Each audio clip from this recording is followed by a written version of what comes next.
Ο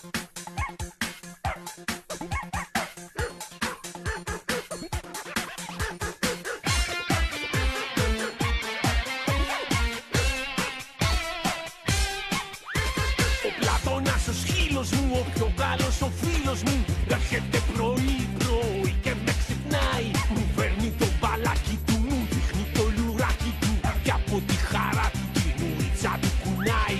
Παντόφλες ξεσκονόπανα και ό,τι βρίσκει κλέβει, μα σαν ακούσει μουσική αρχίζει να χορεύει. Δεν στέκεται ούτε στιγμή, γυρίζει όλη μέρα και αν σε αγαπήσει κάνει τούμπες στον αέρα.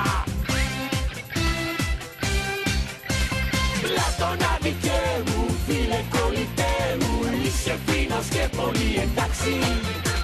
Κανένα δεν θα αφήσω ποτέ να σε πειράξει και ας το μάθουν όλοι μες στην τάξη. Πλάτωνα, Πλάτωνα, αγόρι μου γλυκό ποιος να σε φτάσει.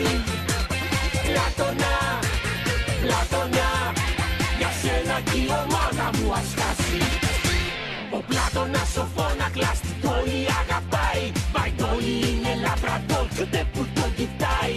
Όπως την έπαθα κι εγώ με την Αναστασία, τη σκέφτομαι συνέχεια κι αυτή ούτε σημασία. Πλάτωνα δικέ μου, φίλε κολλητέ μου, είσαι φίνος και πολύ εντάξει.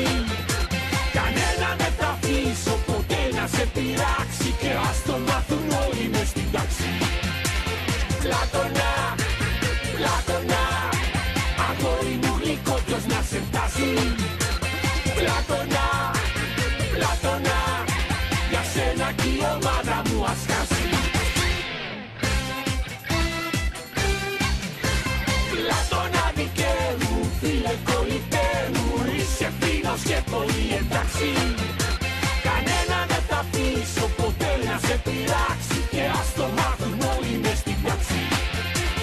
Πλάτωνα, Πλάτωνα, αγόρι μου γλυκό ποιος να σε φτάσει. Πλάτωνα, Πλάτωνα, για σένα κι η ομάδα μου ας χάσει.